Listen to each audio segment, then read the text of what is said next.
জামিন পেলেও জেলেই রাত কাটল আল্লু অর্জুনের। শনিবার সকালে হায়দ্রাবাদের চঞ্চলগুড়া সেন্ট্রাল জেল থেকে মুক্তি পেলেন আল্লু। সকালেই আল্লু অর্জুনের বাবা আল্লু অরবিন্দ পৌঁছে যান জেলে। জেলের পেছনের গেট দিয়ে বেরিয়ে বাড়ির উদ্দেশ্যে রওনা দেন অভিনেতা। 50,000 টাকার ব্যক্তিগত বন্ডে আল্লু অর্জুনের জামিন মঞ্জুর করেছে তেলেঙ্গানা হাইকোর্ট। পদপিষ্ট হয়ে মহিলার মৃত্যুর ঘটনায় শুক্রবার গ্রেফতার হন আল্লু অর্জুন। নিম্ন আদালত 14 দিনের জেল হেফাজতের নির্দেশ দিলেও হাইকোর্টে জামিন মঞ্জুর হয় তাঁর।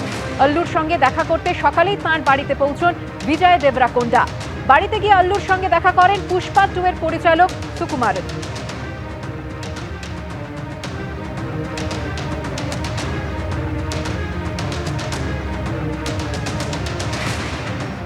আজ সকালে জেল থেকে মুক্তি পাওয়ার পর সাংবাদিকদের মুখোমুখি হয়ে আল্লু অর্জুন জানান যে বিচার ব্যবস্থার প্রতি তার পূর্ণ আস্থা রয়েছে, আইন মেনেই তদন্ত এগোবে। সেই সঙ্গে নিহত মহিলার পরিবারের পাশে থাকার আশ্বাস দিয়েছেন Allu Arjun.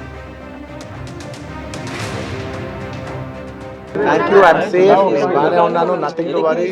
I'm doing well. Thank you very much. And I also like to tell, I'm a law-abiding citizen. I respect the law, and I will cooperate with them, and I'll do the needful.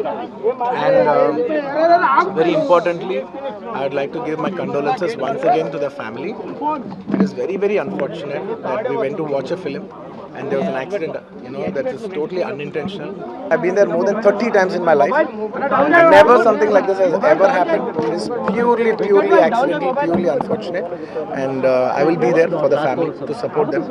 এই ক্ষোভ এবং এই হতাশার জায়গা থেকে আমরা West Bengal junior doctors ফ্রন্টের তরফ থেকে সমস্ত সুচিন্তাবাদী সাধারণ নাগরিক থেকে শুরু করে ডাক্তার সমাজ থেকে শুরু করে সমস্ত সামাজিক মানুষদেরকে আমরা আমন্ত্রণ জানাচ্ছি।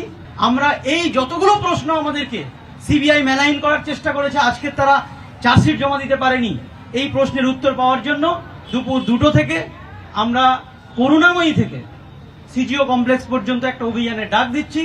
রাস্তায় আমাদের থাকতেই হবে এবং আজকে 4 মাস বাদেও বহু জায়গায় মানুষ কনভেনশনের ডাক দিচ্ছেন, তারা মিছিলের ডাক দিচ্ছেন, পথসভার ডাক দিচ্ছেন। আমাদের দেখে মনে হতে পারে যে আমরা 14ই আগস্টের মতন এত হল্লা করছি না, হয়তো মনে হতে পারে যে আমরা চুপ আছি, কিন্তু মনে মনে আমরা কেউই শান্ত নই। কারণ এই বিষয়ের গোটা অপসারণ না ঘটা অবধি, এই গোটা নিরাপত্তার বিষয়টা না পাওয়া অবধি আমাদের কারোর শান্ত হওয়ার মতন পরিস্থিতি তৈরি হবে না। আন্দোলন যেভাবে চলবে, যেরকম দরকার মনে হবে, এরপরে যদি কোনো বড় কর্মসূচির দরকার পড়ে আমরা নিশ্চয়ই পথে নামব। দেখুন, যেহেতু মামলা এখনো বিচারের আওতায় রয়েছে, খুব বেশি মামলা নিয়ে কথা বলতে আমি চাইছি না, কিন্তু নিশ্চয়ই এটা মনে করছি যে আইনি সংস্কার দরকার, তাদের কার্যে সংস্কার দরকার, এবং এইটা মাথায় রাখা উচিত যে প্রথমেই প্রমাণ লোপাটের যে বিষয়টি উঠে এসেছিল, যে বিষয়ে তারা জামিন পেয়েছেন, সেটি যাতে কোনোভাবেই তারা করতে না পারেন। তাদেরকে এমনভাবেই নজরবন্দি বা তাদের উপরে এমন একটি সার্ভেলেন্স প্রক্রিয়া নেওয়া উচিত যাতে তারা কোনোভাবেই এই কেসের কোনো প্রমাণ লোপাট না করতে পারেন।